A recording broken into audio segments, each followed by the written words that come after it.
Hello friends, कैसे हो सब। Welcome to study hacks. This is Surbhi. आज के जो इम्पोर्टेंट करंट अफेयर्स हैं UPSC, PSC, SSC, ND, APO, EPFO and banking के लिए बेनिफिशियल है। आइए आज के इम्पोर्टेंट न्यूज़ देख लेते हैं क्या है। सेंट्रल विजिलेंस कमीशन के बारे में है, ठीक है।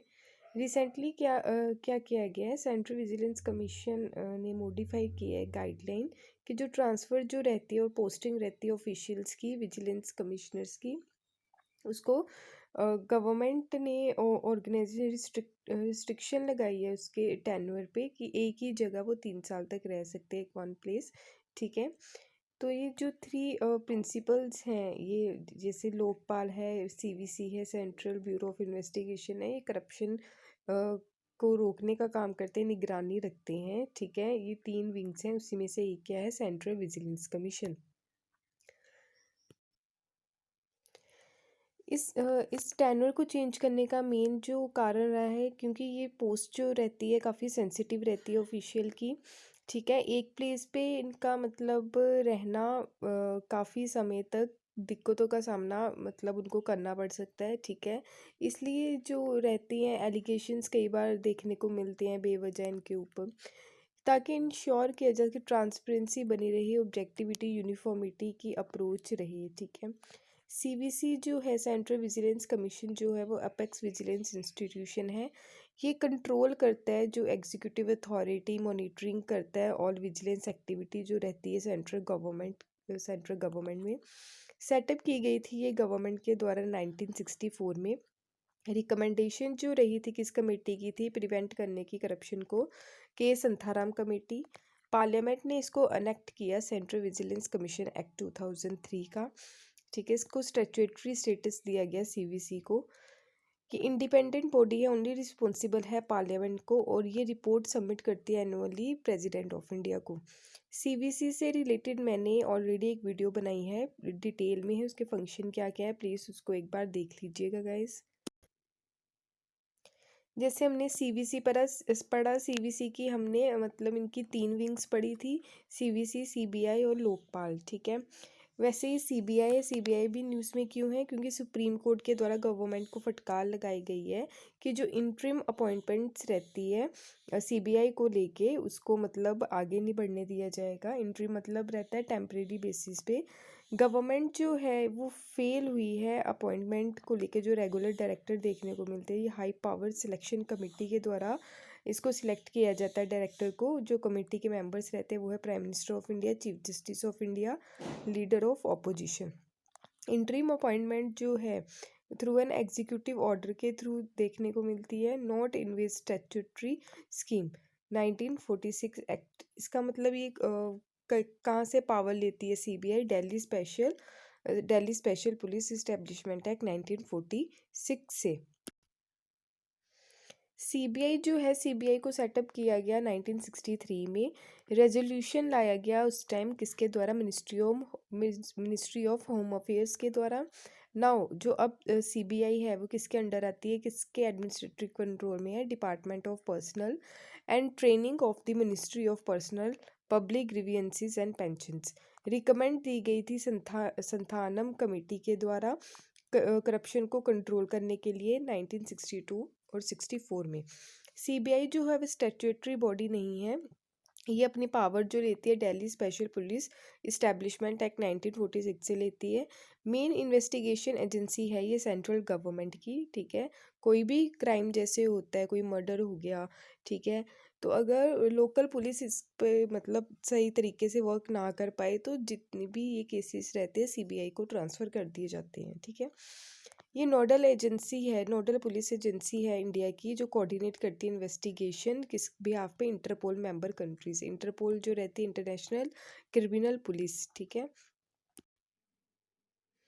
नेक्स्ट जो है चिनाब ब्रिज के बारे में, आप देख सकते हैं ये ब्रिज बनाया गया है, ठीक है। रिसेंटली इंडियन रेलवे ने ये कंप्लीट किया है, एक आइकॉनिक चिनाब ब्रिज, कहाँ, जम्मू एंड कश्मीर में। ये वर्ल्ड का हाईएस्ट रेलवे ब्रिज है, पार्ट है ये Udhampur Srinagar Baramulla rail link project का, ठीक है। प्रोजेक्ट जो है वो डिक्लेयर किया गया था 2002 में, नेशनल इंपॉर्टेंस का दर्जा दिया गया इस प्रोजेक्ट को। ब्रिज जो है 1315 मीटर लॉन्ग है, हाईएस्ट रेलवे ब्रिज है ये वर्ल्ड का। 359 meters above river bed level से है ये ब्रिज। जो डिज़ाइन किया गया with stand high wind speed up 266 kilometer per hour के हिसाब।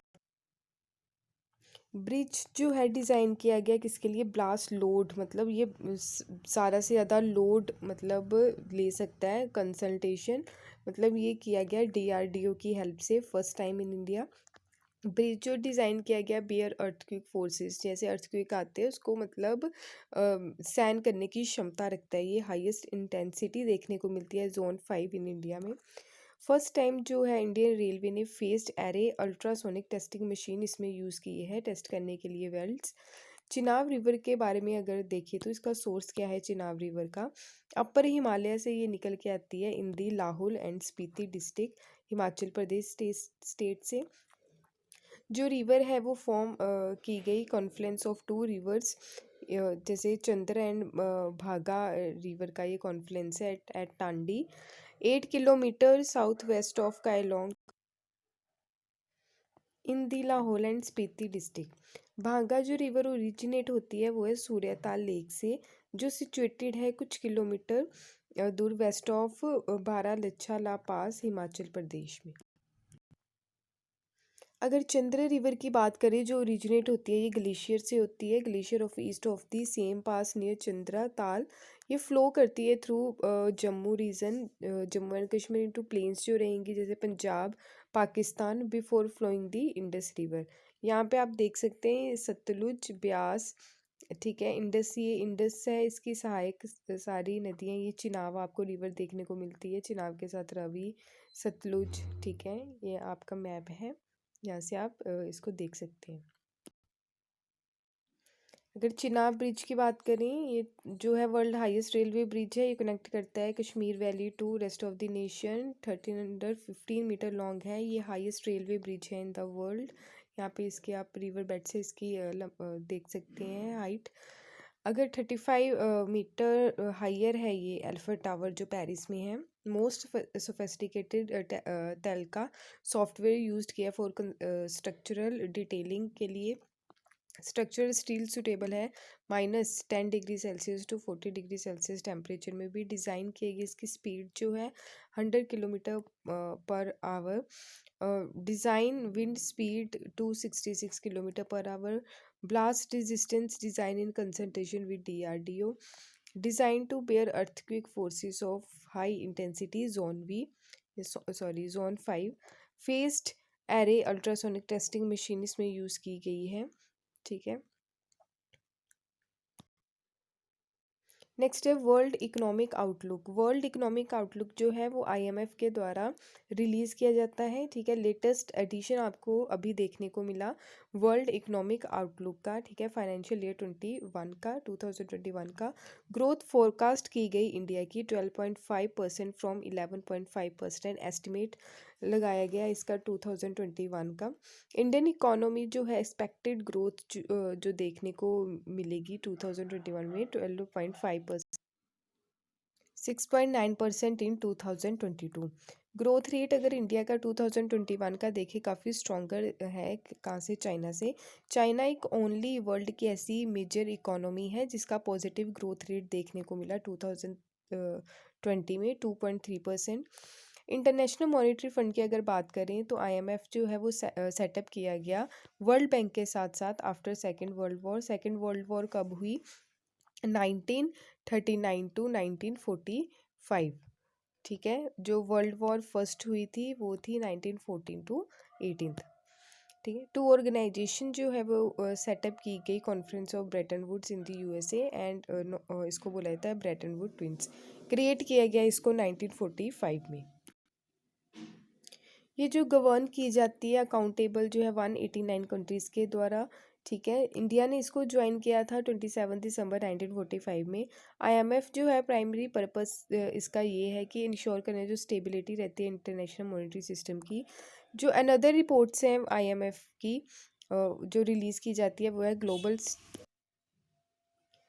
Global financial stability report release की जाती है, world economic outlook. World economic outlook जो है ये सर्वे है जो आईएमएफ के द्वारा रिलीज़ किया जाता है, पब्लिश किया जाता है। साल में 2 बार, कौन कौन से मंथ में, अप्रैल और अक्टूबर मंथ में। ये थे आज के कुछ इंपॉर्टेंट टॉपिक्स, ठीक है। इससे क्वेश्चन बनने के चांसेस बहुत ज़्यादा हैं, ठीक है। Thank you for watching. PDF के लिए आप टेलीग्राम ज्वाइन कर सकते हैं एंड अदर सब्जेक्ट्स के लिए आप आरपी क्लासेस को ज्वाइन कर सकते हैं। लिंक आपको डिस्क्रिप्शन बॉक्स में मिल जाएगा। इस लेक्चर के रिकॉर्डिंग कोई भी आपको डाउट क्वेरीज हैं प्लीज़ कमेंट बॉक्स में शेयर कीजिएगा। Thank you for watching. जय हिंद।